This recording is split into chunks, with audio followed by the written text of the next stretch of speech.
ಇವತ್ತಿನ ಆಧುನಿಕ ಬದುಕಿನ ಜಂಜಾಟದಲ್ಲಿ ಎಷ್ಟೇ ದುಡಿಮೆ ಮಾಡಿದರೂ ಸಹ ಸಾಕಾಗುವುದಿಲ್ಲ.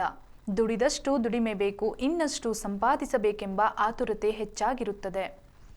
ಅಂತಹ ಸಮಾಜದಲ್ಲಿ ತಮ್ಮ ಕೆಲಸದ ಒತ್ತಡದ ನಡುವೆಯೂ ಸಹ ಸಮಾಜಕ್ಕೆ ಒಂದಿಷ್ಟು ಒಳಿತನ್ನು ಬಯಸುವ ಮನಸ್ಸುಗಳು ಅಪರೂಪಕ್ಕೆ ಒಂದೊಂದು ಸಿಗಬಹುದಷ್ಟೇ. ತಮ್ಮ ಸರ್ಕಾರಿ ನೌಕರಿಯ ನಿವೃತ್ತಿಯ ನಂತರವೂ ಸಹ ತನ್ನ ಸುತ್ತಮುತ್ತಲಿನ ಪರಿಸರವನ್ನು ಸ್ವಚ್ಛವಾಗಿಡಬೇಕು ಎಂಬ ಉದ್ದೇಶದಿಂದ ತುಮಕೂರಿನ BS ಮಂಜುನಾಥ್ ಎಂಬ ವ್ಯಕ್ತಿಯು ರಸ್ತೆಯಲ್ಲಿನ ಕಸ ಕಡ್ಡಿಗಳನ್ನು ಪೊರಕೆ ಗುದ್ದಲಿ ಹಿಡಿದು ಸ್ವಚ್ಛ ಮಾಡಲು ಆರಂಭಿಸುತ್ತಾರೆ. ನಂತರ ಇವರ ಈ ಉತ್ತಮ ಕಾರ್ಯವನ್ನು ನೋಡಿ ಅದರಿಂದ ಪ್ರೇರೇಪಿತರಾಗಿ ಕಿರಣ್, ಮಧುಸೂದನ್, ಜಗದೀಶ್, ಕೆ. ಕಲ್ವೇಶ್ವರ್, ವೀರಣ್ಣ, ನಿರಂಜನ್, ಚಂದ್ರಾಚಾರ್, ಸರಳಾ, ಮಂಜುಳಾ, ಯೋಗೇಶ್ ಹಾಗೆಯೇ ಇನ್ನೂ ಮುಂತಾದವರು ಸಹ ಈ ಮಂಜುನಾಥ್ ಅವರು ಮಾಡುವ ಸತ್ಕಾರ್ಯಕ್ಕೆ ಬೆಂಬಲವಾಗಿ ನಿಂತಿದ್ದಾರೆ. ಈ ರೀತಿಯಾಗಿ ಯಾವುದೇ ಪ್ರತಿಫಲವಿಲ್ಲದೆ ಪರಿಸರವನ್ನು ಸ್ವಚ್ಛಗೊಳಿಸಿ ಇತರರಿಗೆ ಮಾದರಿಯಾಗಿರುವ ತುಮಕೂರಿನ BS ಮಂಜುನಾಥ್ ಅವರು ಪೊರಕೆ ಮಂಜಣ್ಣ ಎಂದೇ ಹೆಸರುವಾಸಿಯಾಗಿದ್ದಾರೆ.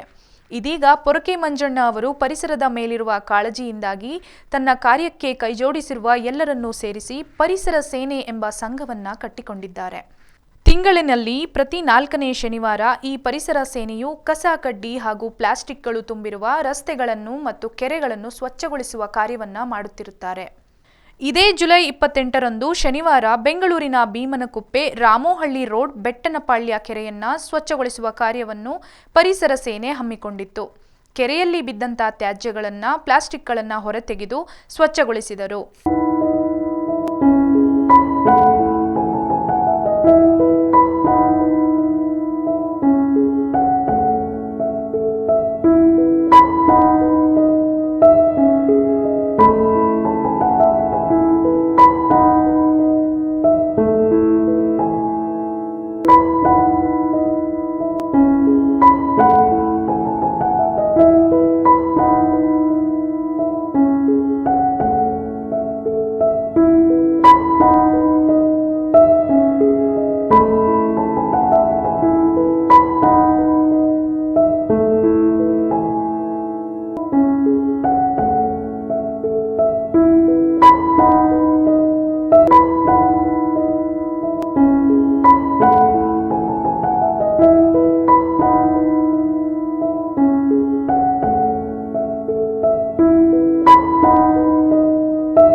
ನನ್ನ ಹೆಸರು BS ಮಂಜುನಾಥ್ ಅಂತ. ನನ್ನ ಊರು ತುಮಕೂರು ಜಿಲ್ಲೆ ಸಿರಾ ತಾಲೂಕು ಬಡಮಾರನಹಳ್ಳಿ ಅಂತ ಒಂದು ಗ್ರಾಮ. ನಾನು ಹೈಸ್ಕೂಲಲ್ಲಿ ವರ್ಕ್ ಮಾಡ್ತಾಯಿದ್ದೆ. ರಿಟೈರ್ಡ್ ಆದಮೇಲೆ ವಿಶ್ವೇಶ್ವರ 3rd ಬ್ಲಾಕ್ನಲ್ಲಿ ಮನೆ ಕಟ್ಕೊಂಡು ವಾಸ ಮಾಡ್ತಾಯಿದ್ದೀನಿ. ಅಲ್ಲಿ ನಾನು ನಿವೃತ್ತಿ ಆದಮೇಲೆ ಏನು ಮಾಡಬೇಕು ಅಂತ ಒಂದು ತಿಂಗಳು ಯೋಚನೆ ಮಾಡ್ತಾ ಕೂತ್ಕೊಂಡಿದ್ದಾಗ ನನಗೆ ಇಲ್ಲಿ ಓಡಾಡ್ತಕ್ಕಂಥ ಒಂದು ರೋಡು 60 ಅಡಿ ರಸ್ತೆ ಇದೆ ವಿಶ್ವೇಶ್ವರ 3rd ಬ್ಲಾಕ್ನಲ್ಲಿ. ಅಲ್ಲಿ ಭಾಳ ಗಲೀಜಿತ್ತು. ಅದನ್ನೆಲ್ಲ ಸ್ವಚ್ಛ ಮಾಡು ಅಂತೇಳಿ ನನಗೊಂಥರ ಪ್ರೇರಣೆ ಆದಂಗೆ ಆಯಿತು. ನಾನು ದಿನ ಬೆಳಗ್ಗೆ ಎದ್ದೋಗಿ 1-1.5 ಗಂಟೆ ಆ ರೋಡನ್ನು ಸ್ವಚ್ಛ ಮಾಡೋದು, ಕಸ ಕಡ್ಡಿ ಇರೋದೆಲ್ಲ ಭಾಳ ಗಲೀಜಿತ್ತು ರೋಡು. ಒಂದು 10-12 ಕಡೆ ಬ್ಲಾಕ್ ಸ್ಪಾಟ್ ಇತ್ತು. ಆಮೇಲೆ 2 ಕಡೆ ಫುಟ್ಪಾತೂ ಗಿಡ ಗಂಟೆಗಳಂದ್ರೆ ಭಾಳ ಫುಟ್ಪಾತೇ ಕಾಣಿಸ್ತಿರ್ಲಿಲ್ಲ, ಅಷ್ಟೊಂದು ಅಸಹ್ಯವಾಗಿತ್ತು. ನನಗೆ ಏನಾದರೂ ಮಾಡಿ ನನಗೆ ಅಸಹ್ಯ ಕಂಡ್ರೆ ಆಗ್ತಿರ್ಲಿಲ್ಲ. ಅದನ್ನೇನಾದರೂ ಮಾಡಿ ಸ್ವಚ್ಛ ಮಾಡಬೇಕು ಅಂತ ಒಬ್ಬನೇ ಮನುಷ್ಯ ದಿನನಿತ್ಯ ಅದನ್ನು ಸ್ವಚ್ಛ ಮಾಡೋಕ್ಕೆ ಶುರುವಾದೆ. ಆಮೇಲೆ ಪ್ರಾರಂಭದಲ್ಲಿ ನಾನು ಸ್ವಚ್ಛ ಮಾಡೋದು ನೋಡ್ತಾ ಇದ್ದು, ಇವ್ರು ಯಾರೋ ಹುಚ್ಚ ಅಂತ ಅಂದ್ಕೊಂಡು ಮಾತಾಡ್ತೀರಿ ಎಲ್ಲರೂ.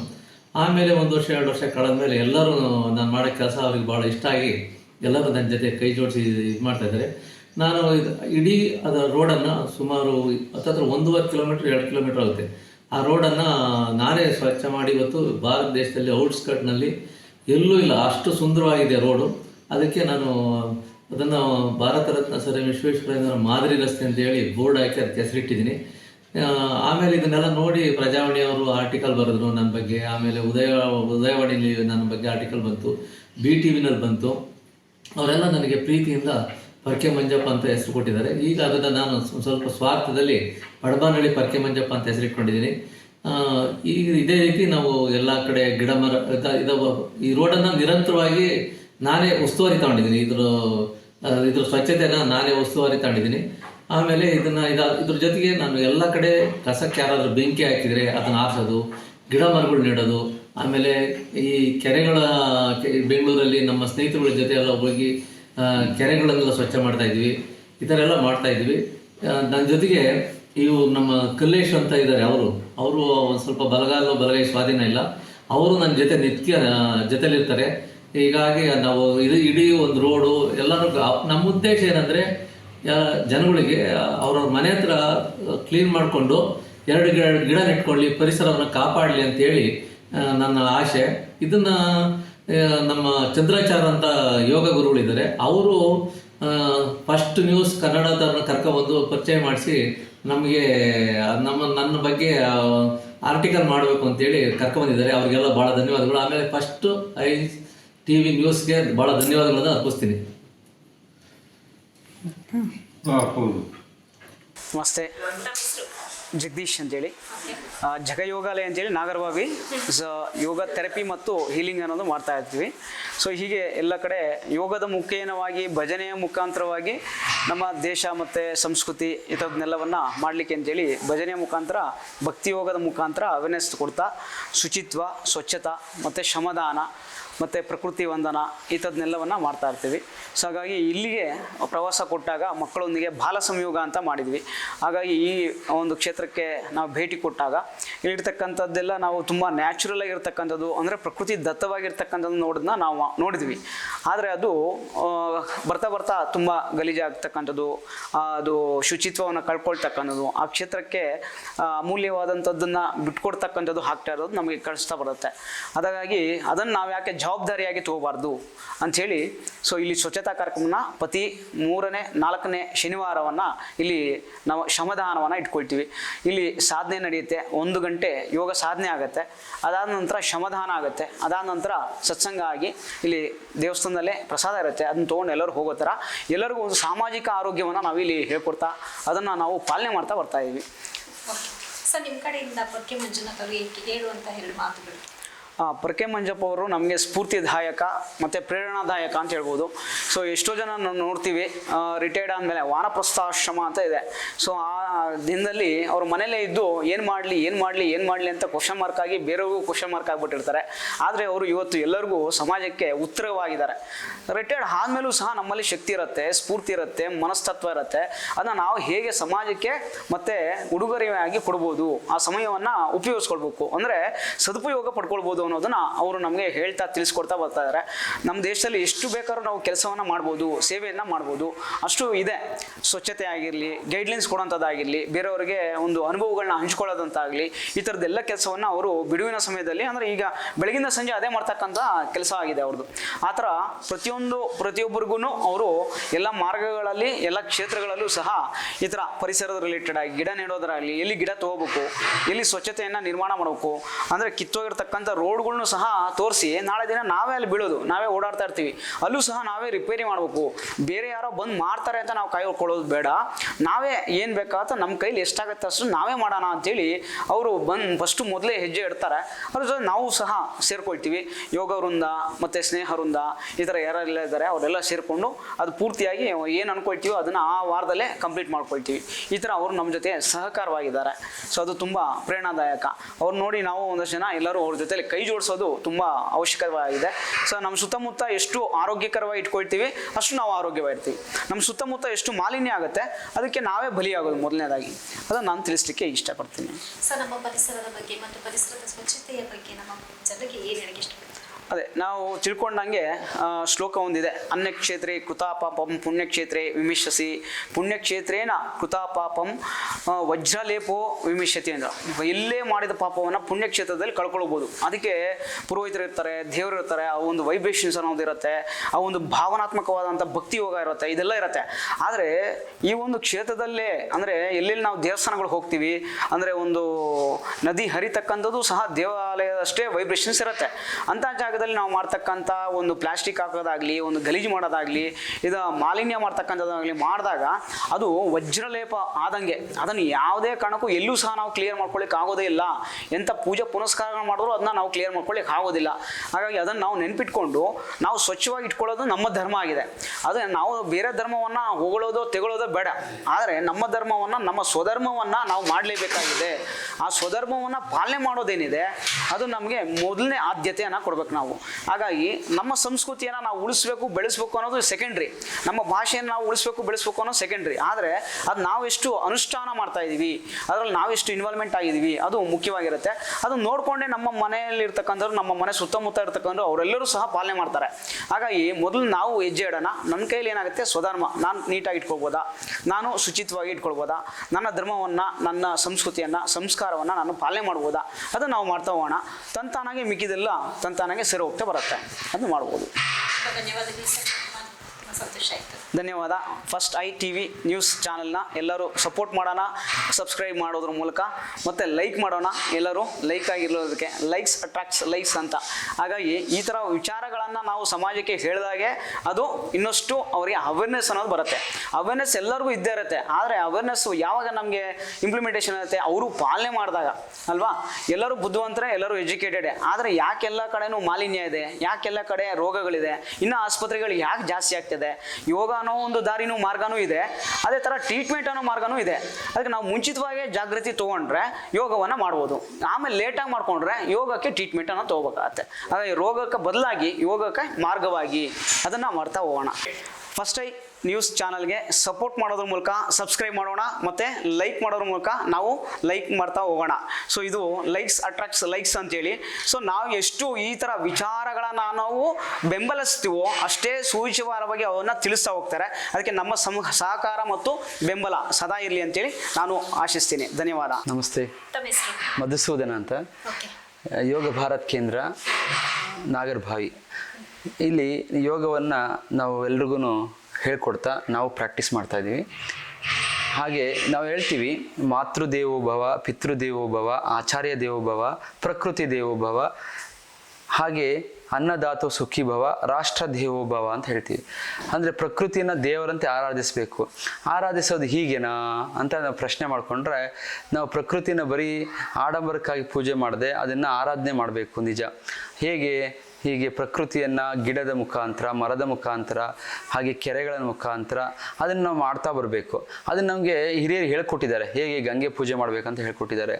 ಆದರೆ ಇವತ್ತು ದಿನ ಏನಾಗಿದೆ, ನಮ್ಮ ಈ ಪುರೋಹಿತರು ಹೇಳಿದಾಗೆ ಎಲ್ಲ ಪ್ಲಾಸ್ಟಿಕ್ ಪೇಪರಲ್ಲಿ ತಂದು ಕುಂಕುಮ ಹಾಕಿ ಅದನ್ನು ಗಲೀಜು ಮಾಡಿ ಆರಾಧನೆ ಮಾಡೋದ್ರಲ್ಲಿ ಏನೂ ಅರ್ಥ ಇಲ್ಲ. ಅದೇ ನಾವು ಅಲ್ಲಿ ಏನಿದೆಯೇ ಆ ಪ್ಲಾಸ್ಟಿಕ್ ಇರ್ಬೋದು ಅದನ್ನೆಲ್ಲ ಸ್ವಚ್ಛ ಮಾಡಿ ಆರಾಧನೆ ಮಾಡೋದ್ರಲ್ಲಿ ಅರ್ಥ ಇದೆ ಅಂತ. ಹಾಗಾಗಿ ನಾವು ಒಂದ್ಸರಿ ಈ ಕೃಷ್ಣನ ದೇವಸ್ಥಾನಕ್ಕೆ ಬಂದ್ವಿ. ಇಲ್ಲಿ ಹಳ್ಳಿಕಾರ್ ಸಂಸ್ಥಾನ ಅಂತ ಇದೆ, ಇಲ್ಲಿ ಕೃಷ್ಣನ ದೇವಸ್ಥಾನ. ಇದು ರಾಮಹಳ್ಳಿಗೆ ಹೋಗ್ತಾ ರಸ್ತೆಯಲ್ಲಿದೆ, ದೊಡ್ಡ ಆಲದಮರ ರಸ್ತೆಯಲ್ಲಿ. ನಾವು ಕೆಂಗೇರಿಯಿಂದ ಬಂದರೆ ಇದು ಸಿಗುತ್ತೆ. ಇಲ್ಲಿ ಒಂದು ಕೆರೆ ಇದೆ, ಕೆರೆಯಲ್ಲಿ ಕೋಡಿ ಇದೆ. ಈಗ ಕೆರೆ ತುಂಬಿ ಕೋಡಿ ಹರಿತಾ ಇದೆ. ಇಂಥ ಅದ್ಭುತವಾದಂಥ ಜಾಗದಲ್ಲಿ ನಾವು ಜಗದೀಶ್ ಅವ್ರ ಜೊತೆ ನಾವು ಇಲ್ಲಿ ಭಜನೆ ಮಾಡ್ಲಿಕ್ಕೆ ಬಂದ್ವಿ. ಭಜನೆ ಮಾಡೋಕ್ಕೆ ಬಂದಾಗ ಆ ಭಜನೆ ಎಷ್ಟು ಚೆನ್ನಾಗಿತ್ತಪ್ಪ ಅಂತಂದರೆ, ಅದರಿಂದ ನಾವು ಮೈ ಮರೆತು ಅದರಿಂದ ನಾವೆಲ್ಲರೂ ಸಹ ಭಜನೆ ಮಾಡ್ತಾ ಮಾಡ್ತಾ ಮಕ್ಕಳನ್ನೆಲ್ಲ ಕರ್ಕೊಂಡು ಬಂದಿದ್ವಿ, ಸಮ್ಮರ್ ಕ್ಯಾಂಪ್ ಮಕ್ಕಳನ್ನ. ಆ ಮಕ್ಕಳೆಲ್ಲ ಏನು ಮಾಡಿದ್ರು, ಕೆರೆ ನೋಡಬೇಕು ಅಂತ ಆಸೆ ಪಟ್ಟರು. ಹೋಗಿ ನೋಡಿದ್ರೆ ಬರೀ ಗಲೀಜು ತುಂಬಿಕೊಂಡಿತ್ತು. ಆ ಗಲೀಜನ್ನು ನೋಡೋಕ್ಕೆ ನಮಗೇನೆ ಅಸಹ್ಯ ಆಗ್ತಾಯಿತ್ತು, ಅಲ್ಲಿ ಇಳಿಯೋಕ್ಕೆ ಆಗ್ತಿರಲಿಲ್ಲ. ಅಂತಹ ಜಾಗದಲ್ಲಿ ನಾವೆಲ್ಲರೂ ಸಹ ಆ ಜಾಗವನ್ನು ನಾವು ಮತ್ತೆ ಮಕ್ಕಳ ಜೊತೆ ಮಕ್ಕಳು ಆಟ ಆಡೋ ಥರ ಮಾಡಬೇಕು ಅಂತ ಅಂದ್ಕೊಂಡು ಅವತ್ತು ಸಂಕಲ್ಪ ಮಾಡಿದ್ವಿ. ಅವತ್ತಿಂದ ನಾವು ಪ್ರತಿ ತಿಂಗಳು 4ನೇ ಶನಿವಾರ ಬರಬೇಕು ಅಂತ ಎಲ್ಲರೂ ಯೋಜನೆ ಮಾಡಿಕೊಂಡು, ಎಲ್ಲ ಯೋಗ ಶಿಕ್ಷಕರುಗಳು, ಜಗಯೋಗಾಲದಿ ಜಗದೀಶ್ ಜಿ, ಹಾಗೆ ಚಂದ್ರಾಚಾರ್ಯ ಅವರು, ಮತ್ತು ಅದ್ರ ಜೊತೆಗೆ ನಾವೆಲ್ಲ ಮಾಡ್ತಾ ಇರಬೇಕಾದ್ರೆ ಪೊರಕೆ ಮಂಜಪ್ಪನವರು, ಪರಿಸರ ಸೇನೆಯವರು ಅವರು ಬಂದು ನಮ್ಮ ಜೊತೆ ಸೇರಿಕೊಂಡ್ರು. ಇದು ತುಂಬ ಅದ್ಭುತವಾದಂಥ ಕಲ್ಪನೆ. ನಾವು ಅದನ್ನು ಕೇಳಿದ ತಕ್ಷಣ ಅವ್ರು ಖುಷಿ ಆಗ್ಬಿಟ್ರು. ಅವರು ಎಲ್ಲಕ್ಕೂ ಅದಕ್ಕೆ ಏನೇನು ಬೇಕು ಹೇಳಿ ನಾನು ತರ್ತೀನಿ ಅಂತ ತೊಗೊಂಡು ಬಂದರು. ಆ ಥರ ಎಲ್ಲ ಸೇರಿ ನಾವು ಈಗ ಕೆರೆನ ನೀಟಾಗಿ ನೋಡೋಂಗೆ, ನೀಟಾಗಿ ಆಟ ಆಡೋಂಗೆ, ಮಕ್ಕಳು ಆಟ ಆಡೋಂಗೆ ಮಾಡಿಬಿಟ್ಟಿದ್ದೀವಿ. ಅದೇ ರೀತಿ ಕೆಲವೊಂದು ಸಸಿಗಳನ್ನು ತೆಗೆದುಕೊಂಡು ಬಂದು ಅದು ನೆಟ್ಟು ಅದನ್ನು ಬೆಳೆಸುವಂತಹ ಕೆಲಸವನ್ನು ಮಾಡ್ತಾ ಇದ್ದೀವಿ. ಹಾಗಾಗಿ ಇದು ತುಂಬ ಅದ್ಭುತವಾದಂಥ ಕಲ್ಪನೆ. ಇನ್ಮೇಲೆ ನಾವೆಲ್ಲರೂ ಪ್ರಕೃತಿನ ಆರಾಧನೆಯನ್ನು ಈ ರೀತಿಯಲ್ಲೇ ಮಾಡಬೇಕು, ಅರ್ಥಪೂರ್ಣವಾಗಿ ಮಾಡಬೇಕು ಅಂತ ಹೇಳ್ತಾ, ನಾವು ಇನ್ನು ಮುಂದೆ ಎಲ್ಲೇ ಮನೆ ಹತ್ರ ಆಗಿರ್ಬೋದು, ಹೊರಗಡೆ ಎಲ್ಲ ಟ್ರಿಪ್ಗೆ ಹೋದಾಗಲಾಗಿರ್ಬೋದು, ಕಸವನ್ನು ಎಸಿದೆ ಅದನ್ನು ಸರಿಯಾದ ಸ್ಥಳದಲ್ಲಿ ಹಾಕಿ ಪ್ಲಾಸ್ಟಿಕ್ಕನ್ನು ಬಳಸದೆ ಪ್ರಕೃತಿಯನ್ನು ನಾವು ಆರಾಧನೆ ಮಾಡೋಣ. ಈ ಒಂದು ಸಣ್ಣ ಒಂದು ಒಳ್ಳೆಯ ಪ್ರಯತ್ನಕ್ಕೆ ಫಸ್ಟ್ ITV ನ್ಯೂಸ್ ಚಾನಲ್ನವರು ಬಂದು ನಮಗೆ ಇಂಟರ್ವ್ಯೂ ತೊಗೊಳ್ತಾ ಇದ್ದೀರಾ. ಹಾಗೆ ಇದನ್ನು ಎಲ್ಲರಿಗೆ ಮುಟ್ಟಿಸುವಂಥ ಕೆಲಸವನ್ನು ಮಾಡ್ತಾ ಇದ್ದೀರಾ. ಇದಕ್ಕೆ ನಿಮಗೂ ಸಹ ಧನ್ಯವಾದಗಳು. ಇದನ್ನು ಈ ಚಾನಲ್ ಎಲ್ಲರೂ ಸಬ್ಸ್ಕ್ರೈಬ್ ಮಾಡಿ, ಹಾಗೆ ಲೈಕ್ ಮಾಡಿ, ಶೇರ್ ಮಾಡಿ. ನಮಸ್ತೆ ಮೇಡಮ್, ತಮ್ಮ ಹೆಸರು? ವೀರಣ್ಣ ಅಂತ. ಎಷ್ಟು ವರ್ಷದಿಂದ ಮಾಡ್ತಿದ್ದೀರಾ? ನಾವು ಈ ಪರಿಸರದ ಆಗಲೇ ಒಂದು 3-4 ವರ್ಷದಿಂದ ಮಾಡ್ತಾಯಿದ್ದೀವಿ. ಪರಿಸರ ಮಂಜಣ್ಣ ಅಂಕಲ್ ಜೊತೆ ಸೇರಿಕೊಂಡು ನಮ್ಮ ತಂಡನೇ ಇದೆ, ಒಂದು 20-30 ಜನ ಇದೆ. ಎಲ್ಲ ಸೇರಿಕೊಂಡು ಪರಿಸರ ಉಳಿಸೋದು, ಗಿಡ ಮರ ಬೆಳೆಸೋದು ಅಂತ ಇದೆಲ್ಲ ಮಾಡ್ತಾಯಿದ್ದೀವಿ. ಪರಿಸರ ಇದ್ರೇ ನಾವು ಇರೋದು. ಯಾಕೆಂದರೆ ಪರಿಸರ ಇಲ್ಲದೇ ನಾವು ಇರೋಕ್ಕೆ ಸಾಧ್ಯವೇ ಇಲ್ಲ. ಯಾಕೆಂದರೆ ಪರಿಸರ ಗಿಡ ಮರ ನಮಗೆ ಗಾಳಿ ಬೆಳಕು ಎಲ್ಲ ಕೊಡ್ತಾಯಿದೆ, ಉಚಿತವಾಗಿ ಕೊಡ್ತಾಯಿದೆ. ಯಾವುದೋ ಅದೇ ದುಡ್ಡೇನು ತೊಗೊತಾಯಿಲ್ಲ. ನಾವು ಅದನ್ನು ಜಸ್ಟ್ ಉಳಿಸ್ಬೇಕಷ್ಟೇ. ನಾವೇನು ಅದಕ್ಕೇನು ಹಾಳು ಮಾಡೋವಂಥದ್ದೇನು ಬೇಡ. ಆದರೆ ಪ್ಲಾಸ್ಟಿಕ್ನ ದಯವಿಟ್ಟು ಎಲ್ಲರೂ ಕಡಿಮೆ ಯೂಸ್ ಮಾಡಿ. ಅದರಿಂದ ಭೂಮಿ ತುಂಬ ಹಾಳಾಗ್ತಾಯಿದೆ, ಫಲವತ್ತತೆ ಕಮ್ಮಿ ಆಗ್ತಾಯಿದೆ, ಬೆಳೆಗಳಿಗೂ ತುಂಬ ಹಾನಿಕರ ಆಗ್ತಿದೆ. ಈಗ ನದಿಗೆ ಪ್ಲಾಸ್ಟಿಕ್ ಬಿದ್ದರೆ ಅಲ್ಲಿರೋ ಜೀವರಾಶಿಗಳಿಗೆಲ್ಲನೂ ತುಂಬ ತೊಂದರೆ ಆಗುತ್ತೆ. ಪಾಪ ಅಲ್ಲಿರೋವೆಲ್ಲ ಈಗ ನಾವು ಮಾತ್ರ ಭೂಮಿ ಮೇಲೆ ಮನುಷ್ಯರು ಮಾತ್ರ ಬದುಕಬೇಕು, ಜೀವರಾಶಿಗಳಿಗೂ ಅವಕ್ಕೂ ಬದುಕುವ ಹಕ್ಕಿದೆ. ಹಾಗಾಗಿ ಪರಿಸರವನ್ನು ಎಲ್ಲರೂ ಉಳಿಸಿ ಬೆಳೆಸಿ ಅಂಥೇಳಿ ನಾನು ಈ ಮಾತನ್ನೇ ಹೇಳೋಕ್ಕೆ ಇಷ್ಟಪಡ್ತಾಯಿದ್ದೀನಿ. ಹಾಗೆಯೇ ಈ ಬೆಟ್ಟನಪಾಳ್ಯ ಕೆರೆಯ ಪಕ್ಕದಲ್ಲಿ ಶ್ರೀ ಕೃಷ್ಣ ಪರಮಾತ್ಮನ ದೇವಸ್ಥಾನವೊಂದಿದೆ. ಇಲ್ಲಿನ ಮುದ್ದು ಕೃಷ್ಣನಿಗೆ ಶನಿವಾರದಂದು ಬೆಣ್ಣೆಯ ಅಲಂಕಾರವನ್ನ ಮಾಡಲಾಗಿತ್ತು. ಈ ಮುದ್ದಾದ ಕೊಳಲು ಕೃಷ್ಣನನ್ನು ನೋಡಲು 2 ಕಣ್ಣು ಸಾಲುವುದಿಲ್ಲ.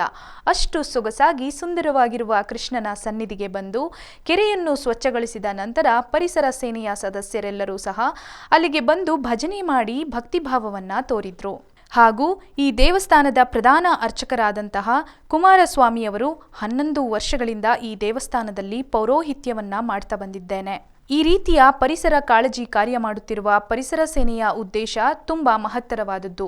ಹಾಗೂ ಅದನ್ನ ಗುರುತಿಸಿ ಅವರಿಗೆ ಬೆಂಬಲಿಸುತ್ತಿರುವ ಫಸ್ಟ್ ITV ಮಾಧ್ಯಮದವರಿಗೆ ಶುಭವಾಗಲಿ ಎಂದರು. ಈಗಿನ ಆಧುನಿಕ ಜೀವನ ಶೈಲಿಯಲ್ಲಿ ಪರಿಸರ ಕಾಳಜಿಯು ಕಣ್ಮರೆಯಾಗುತ್ತಿದೆ. ಆದರೆ ಪೊರಕೆ ಮಂಜಣ್ಣ ಅವರು ಮಾಡುತ್ತಿರುವ ಈ ಕಾರ್ಯವು ಯುವ ಪೀಳಿಗೆಗೆ ಸ್ಫೂರ್ತಿದಾಯಕವಾಗಿದೆ ಎಂದರು. ಒಟ್ಟಾರೆಯಾಗಿ ಪೊರಕೆ ಮಂಜಣ್ಣನವರು ಆರಂಭ ಮಾಡಿರುವ ಈ ಪರಿಸರ ಸೇನೆ ಇನ್ನಷ್ಟು ದೊಡ್ಡ ಮಟ್ಟಕ್ಕೆ ಬೆಳೆದು ಪರಿಸರದ ಕಾಳಜಿಗೆ ಪಾತ್ರವಾಗಲಿ ಎಂದು ಆಶಿಸೋಣ. ನಮಸ್ಕಾರ ತಾಯಿ. ನಮಸ್ಕಾರಮ್ಮ. ಕುಮಾರಸ್ವಾಮಿ ಅಂತ. ನಾವು ಇಲ್ಲಿ ಕೃಷ್ಣನ ದೇವಸ್ಥಾನದಲ್ಲಿ ಸುಮಾರು ಒಂದು 11 ವರ್ಷದಿಂದ ಪ್ರತಿಷ್ಠಾಪನೆ ಆದಾಗಿಂದಲೂ ನಾವಿಲ್ಲಿ ಪೌರೋಹಿತ್ಯ ಪೂಜೆಯನ್ನು ಮಾಡ್ಕೊಂಡು ಬಂದಿದ್ದೀವಿ. ಇಂಥ ಒಂದು ಕ್ಷೇತ್ರಕ್ಕೆ ಬಂದಿರತಕ್ಕಂಥ ಫಸ್ಟ್ ಐ ನ್ಯೂಸ್ ಕನ್ನಡ ಮಾಧ್ಯಮದವರಿಗೆ ಶುಭಾಶಯಗಳು, ಹಾಗೆ ನಿಮಗೆಲ್ಲ ಧನ್ಯವಾದಗಳು. ಇವತ್ತಿನ ದಿವಸ ಒಂದು ಒಳ್ಳೆಯ ಸಂದೇಶ ಇಟ್ಕೊಂಡು ಜನತೆಗೆ, ಈಗಿನ ಜನ್ರೇಷನ್ಗೆ ನೀವು ಪ್ರಕೃತಿ ಬಗ್ಗೆ ಕಾಳಜಿ ವಹಿಸೋದ್ರ ಬಗ್ಗೆ, ಸ್ವಚ್ಛತೆ ಬಗ್ಗೆ ಒಂದು ಅರಿವು ಮೂಡಿಸುವಂಥ ಕೆಲಸಕ್ಕೆ ನೀವೆಲ್ಲ ಕೈ ಜೋಡಿಸ್ತಾ ಇದ್ದೀರಾ. ಇದು ತುಂಬ ಸಂತೋಷದ ವಿಚಾರ. ಇವತ್ತಿನ ಜನ್ರೇಷನ್ಗೆ ಪ್ರಕೃತಿ ಬಗ್ಗೆ ಕಾಳಜಿ ತುಂಬ ಕಮ್ಮಿ ಆಗಿದೆ. ಯಾಕೆಂತಂದರೆ ಪ್ರಕೃತಿ ಎಂಥ ಶಕ್ತಿಯನ್ನು ಹೊಂದಿರುವಂಥದ್ದು ಅಂತಂದರೆ ಅದ್ರ ಬಗ್ಗೆ ಹೇಳಲಿಕ್ಕೆ 2 ಮಾತು ಸಾಲಲ್ಲ. ನೋಡಿ, ಮನುಷ್ಯರಾಗಿರ್ತಕ್ಕಂಥ ನಮಗೆಲ್ಲ ಜನ್ಮ ಕೊಡುವಂಥ ಹಕ್ಕಿದೆ. ಅದೇ ಪುನರ್ಜನ್ಮವನ್ನು ಕೊಡುವಂಥ ಶಕ್ತಿ ಜಗತ್ತಿನಲ್ಲಿ ಬೇರೆ ಯಾರಿಗಾದರೂ ಇದೆಯಾ ಅಂತಂದರೆ ಅದಕ್ಕೆ ನೀವೇನು ಹೇಳ್ತೀರಾ? ಸಾಧ್ಯ ಇದೆಯಾ? ಇಲ್ವಾ? ಮನುಷ್ಯನ ಕೈಲಿ ಆ ಶಕ್ತಿ ಇಲ್ಲ. ಆದರೆ ಅಂಥ ಶಕ್ತಿ ಇರೋವಂಥದ್ದು ವೈದ್ಯರಿಗೆ ಅಂತ ಹೇಳ್ತಾರೆ. ಆದರೆ ನಾವು ಹೇಳೋದು ವೈದ್ಯರಿಗೆ ಆ ಶಕ್ತಿ ಇಲ್ಲ. ಆ ವೈದ್ಯರು ಕೊಡುವಂಥ ಮೆಡಿಸಿನ್, ಅದು ಆಯುರ್ವೇದ ಆಗಿರಲಿ, ಅಲೋಪತಿಕ್ ಆಗಿರಲಿ, ಅದೆಲ್ಲ ಭಗವಂತ ಸೃಷ್ಟಿ ಮಾಡಿರುವಂಥ ಪ್ರಕೃತಿಯಲ್ಲಿ ಅಂಥ ಶಕ್ತಿಯನ್ನು ನಾವು ಕಾಣ್ಬೋದು ಅಲ್ವಾ? ಮನುಷ್ಯನಿಗೆ ಪುನರ್ಜನ್ಮವನ್ನು ಕೊಡುವಂಥ ಶಕ್ತಿ ಆ ಪ್ರಕೃತಿಯಲ್ಲಿ ಅಡಕವಾಗಿದೆ. ಹಿಂದೆ ತ್ರೇತಾಯುಗದಲ್ಲಿ ಲಕ್ಷ್ಮಣ ಮರಣವನ್ನು ಹೊಂದಿರತಕ್ಕಂಥ ಸಂದರ್ಭದಲ್ಲಿ ಹನುಮಂತ ಸಂಜೀವಿನಿಯನ್ನು ತಂದು ಅವನಿಗೆ ಪ್ರಾಣವನ್ನು ನೀಡಿದ ಅಂತ ಕಥೆಗಳಲ್ಲಿ, ಪುರಾಣಗಳಲ್ಲಿ ಕೇಳಿದ್ವಿ. ಆದರೆ ಆ ಸಂಜೀವಿನಿಯ ತತ್ವ ಭಗವಂತ ಸೃಷ್ಟಿ ಮಾಡಿರೋಂಥ ಪ್ರತಿಯೊಂದು ಜೀವರಾಶಿಗಳಿಗೂ ಸಮಾನವಾಗಿ ಹಂಚಿಬಿಟ್ಟಿದ್ದಾನೆ. ಇವತ್ತು ನೀವು ಅಡುಗೆಗೆ ಬಳಸೋ ಕರಿಬೇವಿನ ಸೊಪ್ಪಲ್ಲಿ ಒಂದು ವಿಟಮಿನ್ ಇದೆ ಅಂತ ಹೇಳ್ತೀವಿ, ಪಾಲಕ್ ಸೊಪ್ಪಲ್ಲಿ ವಿಟಮಿನ್ ಇದೆ ಅಂತ ಹೇಳ್ತೀವಿ, ತುಳಸಿಲಿ ನಾವು ದಿನ ತೀರ್ಥ ಕೊಡುವಂಥ ತುಳಸಿಲಿ ಒಂದು ವಿಟಮಿನ್ ಇದೆ. ಪ್ರತಿನಿತ್ಯ ಬೆಳಗ್ಗೆ ಪ್ರಾತಃ ಕಾಲ ಸಂಧ್ಯಾಕಾಲದಲ್ಲಿ ತುಳಸಿ ನೀರನ್ನು ಸೇವನೆ ಮಾಡಿದರೆ ಅವನಿಗೆ ದಮ್ಮು ಕಫ ಆ ಥರದ್ದು ಯಾವ ಕಾಯಿಲೆಗಳು ಬರಲ್ಲ ಅಂತೇಳಿ ಆಯುರ್ವೇದ ಹೇಳುತ್ತೆ. ಭಗವಂತ ಸೃಷ್ಟಿ ಮಾಡಿರೋ ಜೀವರಾಶಿಗಳಲ್ಲಿ ಅಂಥ ಅಮೃತತ್ವದ ಗುಣ ಇದೆ. ಅಂಥ ಪ್ರಕೃತಿಯನ್ನು ನಾವು ಕಾಪಾಡ್ಕೋಬೇಕು. ಈಗ ನಾವು ಕಾಪಾಡಿಕೊಂಡ್ರೆ ನಮ್ಮ ಮಕ್ಕಳು, ನಮ್ಮ ಮೊಮ್ಮಕ್ಕಳು ಆನಂದವಾಗಿ ಬದುಕಲಿಕ್ಕೆ ಸಾಧ್ಯ. ನಾವು ಬರೀ ಕಾಪಾಡ್ತೀವಿ ಅಂತೇಳಿ ನಮ್ಮ ಮನೆ, ಹಣ, ಆಸ್ತಿ ಇಂಥವುಗಳನ್ನು ಕಾಪಾಡ್ಕೊಂಡು ಹೋದರೆ ನಮ್ಮ ಮಕ್ಕಳ ಆರೋಗ್ಯನ ನಾವು ಕಾಪಾಡ್ಕೊಳ್ಳಿಕ್ಕೆ ಸಾಧ್ಯ ಆಗೋದಿಲ್ಲ. ಹಾಗಾಗಿ ಇಂಥ ಒಂದು ಒಳ್ಳೆಯ ಕಾರ್ಯಕ್ಕೆ ನೀವೆಲ್ಲ ಸಾಕ್ಷಿಯಾಗಿರೋಂಥದ್ದು ಬಹಳ ಖುಷಿ ವಿಚಾರ. ನೋಡಿ, ಇವತ್ತಿಗೂ ಅಷ್ಟೇ ನಾವು ಜ್ಯೋತಿಷ್ ಶಾಸ್ತ್ರದಲ್ಲಿ ಮನುಷ್ಯನಿಗೆ ಏನಾದರೂ ಕರ್ಮಗಳಿದೆ. ಈಗ ನಾವು ಹುಟ್ಟಿದಾಗಲೇ ನಮ್ಮ ರೂಪವನ್ನು ಹೊತ್ಕೊಂಡು ಬಂದುಬಿಟ್ಟಿರ್ತೀವಿ. ಕುಮಾರಸ್ವಾಮಿ ಅಂತಂದರೆ ಅವನಿಗೊಂದು ರೂಪ ಇದೆ, ಒಂದು ಕಲರ್ ಇದೆ, ಒಂದು ಕ್ಯಾರೆಕ್ಟರ್ ಇದೆ. ಇದನ್ನು ಜಗತ್ತಲ್ಲಿ ಯಾರ ಕೈಲೂ ಬದಲಾಯಿಸೋಕ್ಕಾಗಲ್ಲ. ಯಾಕೆಂತಂದರೆ ಹುಟ್ಟಿದಾಗಲೇ ನಾವು ಇದನ್ನು ಹೊತ್ಕೊಂಡು ಬಂದಿದ್ದೀವಿ ಅಲ್ವಾ? ಇಂಥ ಒಂದು ದೇಹವನ್ನು ಕೊಟ್ಟಿರ್ತಕ್ಕಂಥ ಪರಮಾತ್ಮ ನಮ್ಮ ಕರ್ಮಗಳನ್ನು ಕೂಡ ಜೊತೆಯಲ್ಲಿ ಹೊತ್ಕೊಂಡು ಬಂದಿರೋಂಥ ಯೋಗ. ಈಗ ನಾನು ಹುಟ್ಟಿದಾಗ ಯಾವ ರೀತಿ ಇವೆಲ್ಲವನ್ನು ಹೊತ್ಕೊಂಡು ಬಂದಿರ್ತೀನೋ ಕರ್ಮಗಳನ್ನು ಹಾಗೆ ಹೊತ್ಕೊಂಡು ಬಂದಿರ್ತೀವಿ. ಅಂಥ ಕರ್ಮಗಳಿಗೆ ಮುಕ್ತಿಯನ್ನು ಕೊಡುವಂಥ ಮಾರ್ಗ ಇದ್ದರೆ ಅದು ಕೇವಲ ಪ್ರಕೃತಿ ಸೇವೆ ಅಂತ ಹೇಳ್ತೀವಿ. ಇವತ್ತಿಗೂ ನಾವೇನಾದರೂ ಜಾತಕ ವಿಮರ್ಶೆ ಮಾಡಬೇಕಾದ್ರೆ ನಾವು ಮೊದಲಿಗೂ ದೇಹದಂಡನೆ ಅಂತ ಹೇಳ್ತೀವಿ. ಅಂದರೆ ಪೌರೋಹಿತ್ಯದ ಆಧಾರದ ಮೇಲೆ ಶಾಂತಿ, ಪೂಜೆ, ಪುನಸ್ಕಾರಗಳನ್ನು ಸೂಚಿಸ್ತೀವಿ. ಆದರೆ ಮೊದಲು ಮನುಷ್ಯನಿಗೆ ಏನಾದರೂ ಕರ್ಮಗಳಿದೆ ಅಂತಂದರೆ ಆ ಕರ್ಮಕ್ಕೆ ಮುಕ್ತಿಯನ್ನು ಕೊಡುವಂಥ ಮಾರ್ಗ ಅಂತಂದರೆ ಪ್ರಕೃತಿ ಆರಾಧನೆ. ಮೊದಲನೇದು ಅಶ್ವತ್ಥಮರದ ಪೂಜೆ ಮಾಡಿ ಅಂತ ಹೇಳ್ತೀವಿ. ಪ್ರಾತಃ ಕಾಲದಲ್ಲಿ ಯಾವುದೇ ದೋಷದಿಂದ ಕೂಡಿರ್ತಕ್ಕಂಥ ವ್ಯಕ್ತಿ ಆದರೂ ಕೂಡ ಅಶ್ವತ್ಥಮರದ ಸೇವೆ ಮಾಡಿದರೆ ಆ ವಾತಾವರಣ ಅವರ ದೇಹಕ್ಕೆ ಕಂಡುಕೊಂಡಿರುವಂಥ ಕರ್ಮಗಳಿಗೆ ಕೂಡ ಮುಕ್ತಿಯನ್ನು ಕೊಡುವಂಥದ್ದು. ಚರ್ಮವ್ಯಾಧಿ ಆಗಿರ್ಬೋದು, ಅಥವಾ ಅದಕ್ಕೆ ಸಂತಾನಕ್ಕೆ ಸಂಬಂಧಪಟ್ಟಂಥ ಸಮಸ್ಯೆಗಳಾಗಿರ್ಬೋದು, ಆ ಥರದ ಯಾವುದೇ ದೋಷಗಳಿದ್ದರೂ ಕೂಡ ಅದೆಲ್ಲಕ್ಕೂ ಮುಕ್ತಿ ಕೊಡುವಂಥ ಚೈತನ್ಯ ಹೊಂದಿರುವಂಥದ್ದು. ಹಾಗೆ ಪ್ರತಿಯೊಂದು ಅಷ್ಟೇ. ಅಶ್ವತ್ಥಮರದ ಪೂಜೆ ಒಂದೇ ಅಂತಲ್ಲ. ಶುಕ್ರರ ಸಂಬಂಧವಾಗಿ ದೋಷ ಇದೆ ಅಂದರೆ ಔದುಂಬರ ವೃಕ್ಷದ ಪೂಜೆ ಮಾಡಿ ಅಂತ ಹೇಳ್ತೀವಿ. ಹೀಗೆ ಭಗವಂತ ಮನುಷ್ಯನಿಗೆ ಅವನ ಕಷ್ಟಗಳಿಗೆ ಅವನೇ ಮುಕ್ತಿಯನ್ನು ಕೊಡುವಂಥ ಮಾರ್ಗವನ್ನು ಆ ಪ್ರಕೃತಿ ದೇವತೆಗಳಿಗೆ ಕೊಟ್ಟಿದ್ದಾನೆ. ಸೊ ಅದರ ಸೇವನೆ ಅಂದರೆ ಅದರ ಜೊತೆಯಲ್ಲಿ ನಾವು ಒಡನಾಟ ಇಟ್ಕೊಂಡ್ರೆ ಸಾಕು, ಬೇರೆ ಇನ್ನೇನು ನಾವು ಮಾಡಬೇಕಾದ್ದೇನಿಲ್ಲ. ಸಾಧ್ಯವಾದಷ್ಟು ಪ್ರತಿಯೊಬ್ಬರು ಒಂದು ಗಿಡ ನೆಡೋದ್ರ ಮುಖಾಂತರ, ಸ್ವಚ್ಛತೆಯನ್ನು ಕಾಪಾಡೋದ್ರ ಮುಖಾಂತರ ಈ ಪ್ರಕೃತಿಗೆ ನಾವು ಅದೇ ನಮ್ಮ ಶಾಸ್ತ್ರದಲ್ಲಿ ಹೇಳುವಂಥದ್ದು. ನಾವು ಹೇಳ್ತೀವಿ ದೇವಸ್ಥಾನಕ್ಕೆ ಬಂದಾಗ ಅರ್ಚನೆ ಮಾಡಿ, ಪೂಜೆ ಮಾಡಿ, ಪುನಸ್ಕಾರ ಮಾಡಿ ಅಂತ. ನೀವು ಮಾಡೋದಾದರೆ ದೇವಸ್ಥಾನಕ್ಕೆ ಬರದೇ ಇದ್ರೂ ಪರವಾಗಿಲ್ಲ, ಪ್ರಕೃತಿ ಆರಾಧನೆ ಮಾಡಿ. ಯಾಕೆಂತಂದರೆ ಭಗವಂತ ಪ್ರತಿಯೊಂದು ಪ್ರತಿಯೊಂದು ಜೀವರಾಶಿಗಳಲ್ಲೂ ಕಾಣುವಂಥ ಧರ್ಮವನ್ನು ನಮಗೆ ಕೊಟ್ಟಿದ್ದಾನೆ. ಹಾಗಾಗಿ ಎಲ್ಲರೂ ಸ್ವಚ್ಛತೆಯನ್ನು ಕಾಪಾಡಿ ಪರಿಸರವನ್ನು ಉಳಿಸುವಂಥ ಕೆಲಸಕ್ಕೆ ನೀವೆಲ್ಲರೂ ಸಾಕ್ಷಿಯಾಗಿ ಅಂತೇಳಿ ಈ ಮೂಲಕ ತಮ್ಮೆಲ್ಲರಲ್ಲೂ ಕೇಳ್ಕೊಳ್ತೀವಿ. ಇದು ಬಹಳ ಮುಖ್ಯವಾದ ವಿಚಾರ. ಇವತ್ತಿನ ಜನ್ರೇಷನ್ ಏನಾಗ್ಬಿಟ್ಟಿದೆ ಅಂತಂದರೆ, ಮನೆಯಲ್ಲಿ ದೇವಸ್ಥಾನಕ್ಕೆ ಹೋದಾಗ ಈ ದೇವಸ್ಥಾನಗಳವರೆಗೂ ಒಂದು ಮಾಹಿತಿಯಪ್ಪ ಏನಪ್ಪ ಅಂತಂದರೆ, ಅಲ್ಲಿ ಹೋದರೆ ಸಾಕು, ಏನೋ ಒಂದು ದೊಡ್ಡ ಸೇವೆ ಮಾಡಿದ್ರು ಅಂತಂದರೆ ಅಲ್ಲಿ ದೇವರ ಮೂರ್ತಿನ ಕಾಣಿಕೆ ಹಾಕಿ ಕೊಟ್ಟು ಕಳಿಸ್ಬಿಡ್ತಾರೆ. ಊರಲ್ಲಿರೋ ಎಲ್ಲ ದೇವ್ರ ಮೂರ್ತಿಗಳನ್ನೂ ತಂದಿಟ್ಕೊಂಡು ಮನೇಲಿ ಪೂಜೆ ಮಾಡಬೇಕು ಅಂತಂದರೆ ಕಷ್ಟ. ನಮ್ಮ ಹಿಂದೂ ಧರ್ಮ ಹೇಳುತ್ತೆ ಎಲ್ಲ ದೇವರ ಧರ್ಮ ಹೇಳೋದು ಒಂದೇ, ಏಕದೇವೋಪಾಸನೆ ಮಾಡಿ ಅಂತ. ಸೊ ನೀವು ದೇವಸ್ಥಾನಕ್ಕೆ ಹೋದರೆ ಆನಂದವಾಗಿ ದೇವರನ್ನ ಕಾಣ್ತಾ ಆ ದೇವರಲ್ಲಿರೋ ಶಕ್ತಿಯನ್ನು ನೀವು ತುಂಬಿಸ್ಕೊಂಡು ಬರಬೇಕು. ಅದು ಬಿಟ್ಬಿಟ್ಟು ಅಲ್ಲಿರೋಂಥ ಮೂರ್ತಿ ತಂದೆ, ಅಲ್ಲಿಂದ ಇನ್ನೇನೋ ತಂದೆ ಅಂತೇಳಿ ಮನೇಲಿ ತುಂಬಿಸ್ಕೊಂಡು ಮನೇನೂ ಗಲೀಜು ಮಾಡಿಕೊಂಡು ಒಂದು ದಿವಸ ನಮಗೆಲ್ಲ ಇಲ್ಲಿ ಕಷ್ಟ ಆಗ್ತಾ ಇದೆ ಅಂತೇಳಿ ತೊಗೊಂಡೋಗ್ಬಿಟ್ಟು ನೀವು ಕೆರೆನೋ ಕುಂಟೆನೋ ಯಾವುದೋ ಮರದ ಕೆಳಗಡೆ ಇಟ್ಬಿಟ್ಟು ನೀವು ಹಾಳು ಮಾಡ್ತೀನಿ ಅಂತಂದರೆ ದೇವರು ಕೂಡ ನಿಮ್ಮನ್ನು ಕ್ಷಮಿಸೋದಿಲ್ಲ. ನಮ್ಮ ಶಾಸ್ತ್ರ ಹೇಳುತ್ತೆ ದೇವರನ್ನು ಕಾಣಬೇಕು ಅಂತಂದರೆ ಅದಕ್ಕೆ ಸಾಕಷ್ಟು ಮಾರ್ಗಗಳಿದೆ. ಹಿಂದೆ ಒಂದು 10-20 ಒಂದು 30-40 ವರ್ಷದ ಹಿಂದೆ ಹೋಗಿ ವಿಚಾರ ಮಾಡಿ, ಆಗ ಭಾವಚಿತ್ರಗಳಿದ್ವಾ? ಇಲ್ಲ. ನಾವು ದೇವರಿಗೆ ಪೂಜೆ ಮಾಡಬೇಕು ಅಂತಂದಾಗ ಕೇವಲ ದೀಪಾರಾಧನೆಯ ಮೂಲಕ ಮಾಡಿ ಸಾಕು, ಆಯಿತಾ? ನಿಮ್ಮ ಭಕ್ತಿ ಏನಿದೆ ಆ ಭಕ್ತಿಯನ್ನು ಭಗವಂತನಿಗೆ ಸಮರ್ಪಣೆ ಮಾಡೋದ್ರ ಮುಖಾಂತರವಾಗಿ ನಿಮ್ಮ ಪ್ರಾರ್ಥನೆ, ನಿಮ್ಮ ಪೂಜೆ ಇದ್ದರೆ ಆ ಭಗವಂತನ ಶಕ್ತಿ ನಿಮಗೆ ಸದಾಕಾಲ ನಿಮ್ಮ ಜೊತೆಯಲ್ಲಿರುತ್ತೆ. ಅದ್ರ ಬಿಟ್ಟು ಊರಲ್ಲಿರೋ ಎಲ್ಲ ದೇವರುಗಳನ್ನು ಮನೇಲಿ ತಂದಿಟ್ಕೊಂಡು ಎಲ್ಲ ದೇವರುಗಳಿಗೂ ಕೈ ಮುಗಿತೀನಿ ಅಂತಂದರೆ ಆ ದೇವ್ರಿಗೂ ಕನ್ಫ್ಯೂಸ್ ಆಗಿಬಿಡುತ್ತೆ. ಈ ಭಕ್ತ ಯಾರನ್ನು ಬೇಡ್ತಾ ಇದ್ದಾನೆ ಅನ್ನೋಂಥ ಅದ್ರ ಬಗ್ಗೆ ಆ ಭಗವಂತನಿಗೂ ಕನ್ಫ್ಯೂಸ್ ಆಗಿಬಿಡುತ್ತೆ. ಹಾಗಾಗಿ ಏಕದೇವೋಪಾಸನೆ ಮಾಡಿ ಬಹಳ ಒಳ್ಳೆಯದು.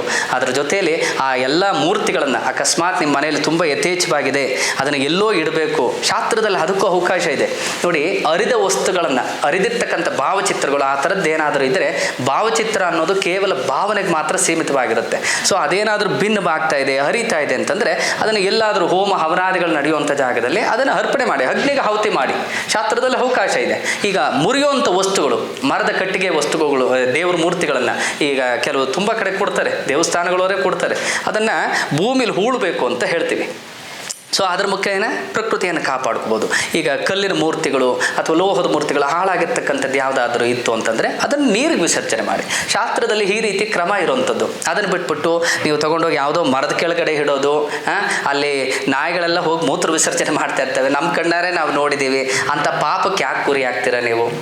ನೀವು ತರದೇ ಇದ್ದರೂ ಪರವಾಗಿಲ್ಲ, ದೇವರನ್ನ ನೀವು ಎಲ್ಲಿದೆಯೋ ಅಲ್ಲೇ ಆನಂದವಾಗಿ ಅನುಭವಿಸಿ. ಅದನ್ನು ಬಿಟ್ಟು ಪ್ರಕೃತಿನ ಹಾಳು ಮಾಡ್ತೀನಿ ಅಂತಂದರೆ ಭಾಳ ತಪ್ಪು. ಮತ್ತು ಇನ್ನೂ ಒಂದು ಸಂದೇಶ ಏನಪ್ಪ ಅಂತಂದರೆ, ಈಗ ತುಂಬ ಜನ ಈ ನಾಗರ ಮಾಡಬೇಕು ಅಂತೇಳಿ ಈ ನದಿ ತೀರಗಳಿಗೆ ಬರ್ತಾರೆ ಅಥವಾ ಗಂಗೆ ಪೂಜೆಗೆ ಅಂತ ಬರ್ತಾರೆ. ನೀವು ಬರಬೇಕಾದ್ರೆ ಸ್ವಚ್ಛ ಮನಸ್ಸಿನಿಂದ ಬಂದು ಆ ತಾಯಿನ ದರ್ಶನ ಮಾಡಿದ್ರೆ ಸಾಕು. ಆ ತಾಯಿ ಕಾಲು ತೊಳೆದು ಒಂದು ತೊಟ್ಟು ನೀರು ತಲೆ ಮೇಲೆ ಹಾಕೊಂಡ್ಬಿಟ್ರೆ ಆ ತಾಯಿ ಅನುಗ್ರಹ ಸದಾಕಾಲ ನಿಮ್ಮ ಜೊತೆಲಿರುತ್ತೆ. ಅದು ಬಿಟ್ಟು ನೀವೇನು ಮಾಡ್ತೀರ ಅಂತಂದರೆ ಎಲ್ಲ ಈ ಅರಿಶಿನ ಕುಂಕುಮದ ಪ್ಯಾಕೆಟ್ಗಳು ತರ್ತೀರ, ಎಲ್ಲ ಚೆಲ್ಲಾಡ್ತೀರ.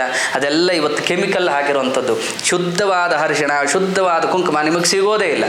ನೀವು ಹಲ್ಲಾಗ್ತೀರಾ, ಪ್ರಾಣಿಗಳು, ಮೀನುಗಳು ಅದು ಇದು ಸೇವನೆ ಮಾಡ್ತವೆ. ಅವುಗಳ ಜೀವರಾಶಿಗಳ ನಾಶಕ್ಕೆ ನೀವು ಕಾರಣರಾಗ್ತೀರಾ. ಪ್ಲಾಸ್ಟಿಕ್ ತೊಗೊಂಡೋಗಿ ಎಲ್ಲಂದ್ರಲ್ಲೇ ಎಸಿತೀರಾ, ಆ ಉದ್ಬತ್ತಿ ತರ್ತೀರಾ, ಪಾಕೆಟ್ ಬಿಸಾಕ್ತೀರಾ. ಏನು ಬಂತು ಪ್ರಯೋಜನ? ಪ್ರಕೃತಿ ಶಾಸ್ತ್ರದ ಮೊದಲನೇ ನಿಯಮ ಶುದ್ಧತೆ. ಶಾಸ್ತ್ರದಲ್ಲಿ ನಾವು ಹೇಳುವಂಥದ್ದು ಶಿಸ್ತುಬದ್ಧವಾಗಿರಬೇಕು, ಶಾಸ್ತ್ರಬದ್ಧರಾಗಿರಬೇಕು. ಅಂತಂದರೆ ನಾವು ಶಿಸ್ತನ್ನು ಪಾಲನೆ ಮಾಡಬೇಕು, ಸ್ವಚ್ಛತೆಯನ್ನು ಕಾಪಾಡ್ಕೋಬೇಕು. ಅದಿದ್ದರೆ ಮಾತ್ರ ನಿಮ್ಮ ಸೇವೆ ಭಗವಂತನಿಗೆ ತಲುಪಲಿಕ್ಕೆ ಸಾಧ್ಯ. ಹಾಗಾಗಿ ಖಂಡಿತವಾಗಲೂ ನೀವು ಬರೋದಾದರೆ, ಗಂಗೆ ಪೂಜೆ ಮಾಡೋದಾದರೆ ಶುದ್ಧವಾದ ಮನಸ್ಸಿನಿಂದ ಮಾಡಿ ಕೈ ಮುಗಿದುಕೊಂಡು ಆ ಗಂಗೆನ ಪ್ರೋಕ್ಷಣೆ ಮಾಡ್ಕೊಂಡು ಹೋಗಿ ಸಾಕು. ಅದನ್ನು ಬಿಟ್ಟರೆ ಅಲ್ಲಿನ ಪಾವಿತ್ರ್ಯತೆಗೆ ಯಾವುದೇ ಕಾರಣಕ್ಕೂ ಧಕ್ಕೆ ತರಬಾರ್ದು. ಹಾಗೆ ಇವತ್ತು ಪರಕೆ ಮಂಜಣ್ಣ ಅಂತೇಳಿ ನಾವಿವತ್ತು ಫಸ್ಟ್ ಟೈಮ್ ಅವ್ರು ನೋಡ್ತಾ ಇರೋದು, ಅವ್ರ ಬಗ್ಗೆ ಕೇಳ್ತಾ ಇದ್ವಿ. ಬಟ್ ಇಂಥ ಕ್ಷೇತ್ರದಲ್ಲಿ ಬಂದು ಅವರೆಲ್ಲ ಸೇವೆ ಮಾಡ್ತಾ ಇದ್ದಾರೆ. ಇದು ಇವತ್ತಿನ ಜನ್ರೇಷನ್ಗೆ ಒಂದು ಮೆಸೇಜ್ ಇದ್ದಾಗೆ. ನೀವು ನಿಮ್ಮ ಮಕ್ಕಳನ್ನ ಆರೋಗ್ಯವಂತರಾಗಿ ನೋಡಬೇಕು ಅಂತಂದರೆ ಇಂಥ ಹಿರಿಯರ ಸಲಹೆ ಸೂಚನೆ ಅವುಗಳ ಜೊತೆಯಲ್ಲಿ ನೀವು ಫಾಲೋ ಮಾಡಿ ಸ್ವಲ್ಪನಾದರೂ ನಿಮ್ಮಲ್ಲಿ ಬದಲಾವಣೆ ತನ್ನಿ. ಅದರ ಮುಖೇನ ಪ್ರಕೃತಿಯನ್ನು ಕಾಪಾಡೋದ್ರಲ್ಲಿ ಎಲ್ಲರೂ ಭಾಗಿಯಾಗೋಣ. ಹಾಗೆ ಫಸ್ಟ್ ಐ ಕನ್ನಡ ನ್ಯೂಸ್ ಮಾಧ್ಯಮದವರಿಗೆ ಶುಭಾಶಯಗಳನ್ನು ಹೇಳ್ತಾ ಮತ್ತೊಮ್ಮೆ ಧನ್ಯವಾದಗಳನ್ನು ಹೇಳ್ತಾ ಇದ್ದೀನಿ. ಇಂಥ ಒಂದು ಶುಭ ಕಾರ್ಯದಲ್ಲಿ ಅವರೂ ಕೂಡ ಭಾಗಿಯಾಗಿರುವಂಥದ್ದು ಇವತ್ತಿನ ಜನ್ರೇಷನ್ಗೆ, ಇವತ್ತಿನ ಮಾಧ್ಯಮಗಳಿಗೆ ಎಲ್ಲರಿಗೂ ಮಾದರಿಯಾಗಿರಬೇಕು ಅಂತೇಳಿ ಈ ಮೂಲಕ ಕೇಳ್ಕೊತೀನಿ. ಅವರ ಕಾರ್ಯಕ್ಕೆ ತುಂಬ ಹೃದಯದ ಧನ್ಯವಾದಗಳು.